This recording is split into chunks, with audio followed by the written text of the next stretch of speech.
All right, welcome back to the DM and Friends. I am DM Angelo, and today I want to talk about, continuing my series on how to be a better dungeon master. I want to talk about locations, not plots or NPCs, but I want to talk about places.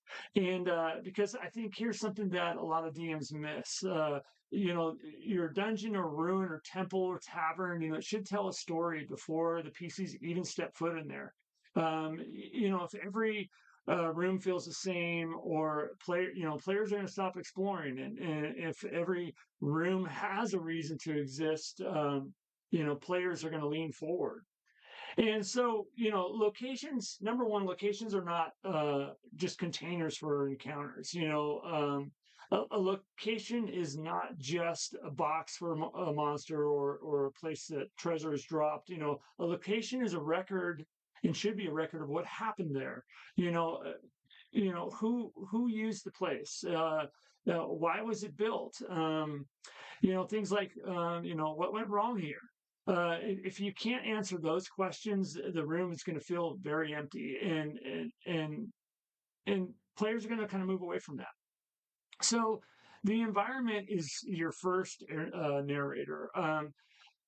Before you even describe anything else, the environment should speak. I use a lot of stuff like I give them one visual detail or one sensory detail, one implied question.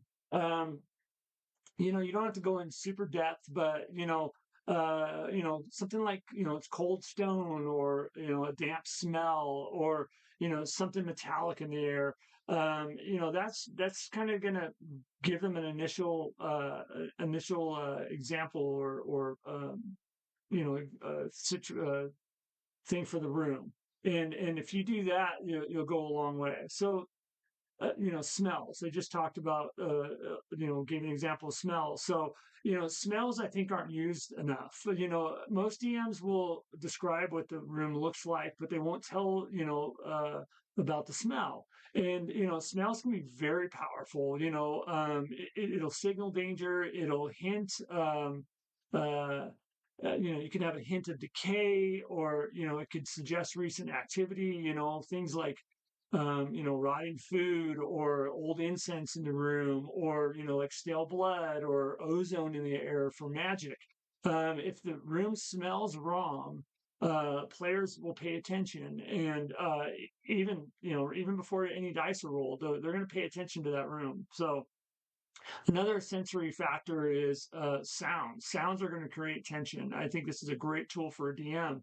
Uh, you know, Dripping water, scuttling in the walls, rats in the walls, wind through a broken stone, a faint chant down somewhere. Think of Lord of the Rings, the drums in the deep, how much tension that created when um, that happened in the mines of Moria, Moria, the mines of Moria. But that's a great example of creating tension with sound. Um, you don't have to explain it right away. Silence is also a sound too. You could kind of double click on having silence, and I've seen that, and I've actually played that with some of my games where they'll ask me, "Well, what do I hear?" And it's complete silence, and just go with that. That can be terrifying. So every room, to kind of continue and build on what I said before, every room should ask a question. Here's a kind of a rule that I kind of live by. You know, what's happening here? Why is this broken? Why is this untouched?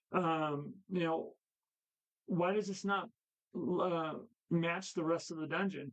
If the room doesn't provoke any kind of curiosity, it's just filler, and filler is going to kill exploration in your game. Clues are, continuing. Clues are better than anything. Stop explaining the history of the place and just drop clues in there. Show it. Scorch marks on the ceiling. Furniture piled up as a barricade. Blood trails that start and stop abruptly.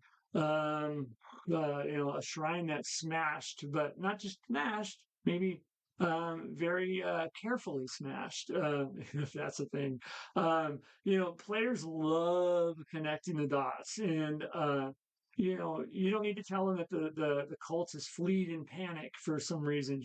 Show it to them, and they'll figure it out. Having your players connect the dots is key, I think, and that could start with sounds, smells, and clues, and just subtle pieces, and start small.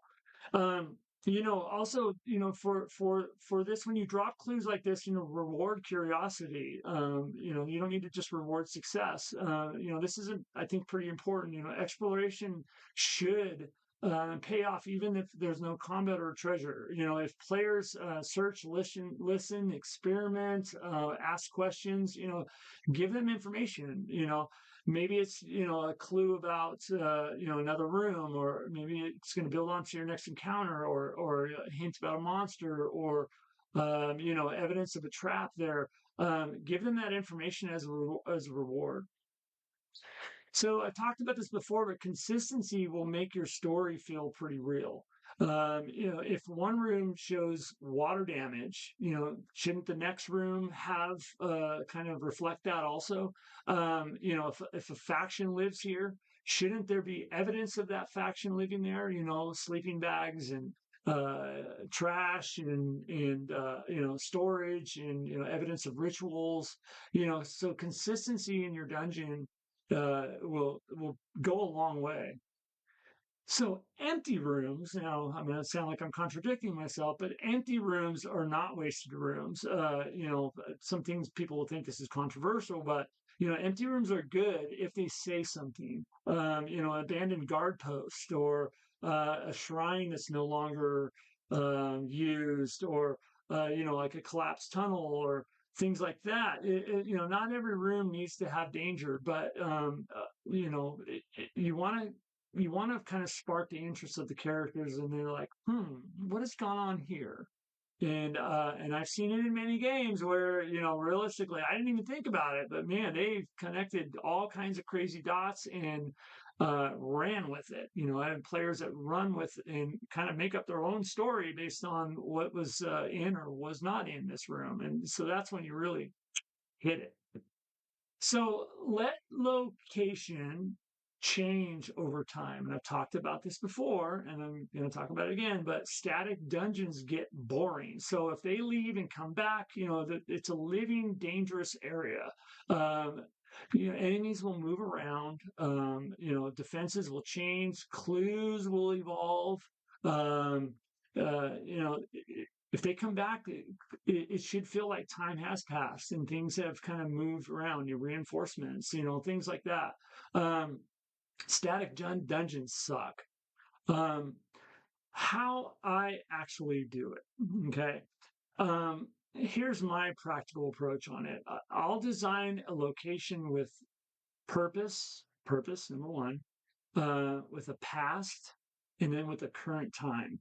I'll describe one strong sensory detail, whether it's sound, smell, um, or touch, could be another way of doing it.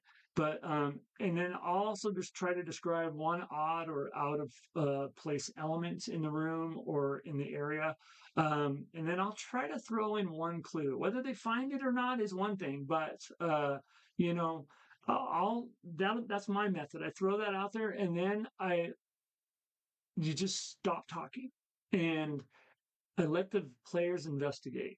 And if they engage, the location will open up. And if they rush through it, they're going to miss things. So, and that's fair in all cases. So, um, you know, describe the location with these little pieces that I'm talking about, and then just literally just let it happen. Let the group figure it out, let them run with it. And a lot of times it's totally false, or it has nothing to do with what you're even kind of planning or thinking. But that's the fun of it. Is the fun is that interaction. It's super cool.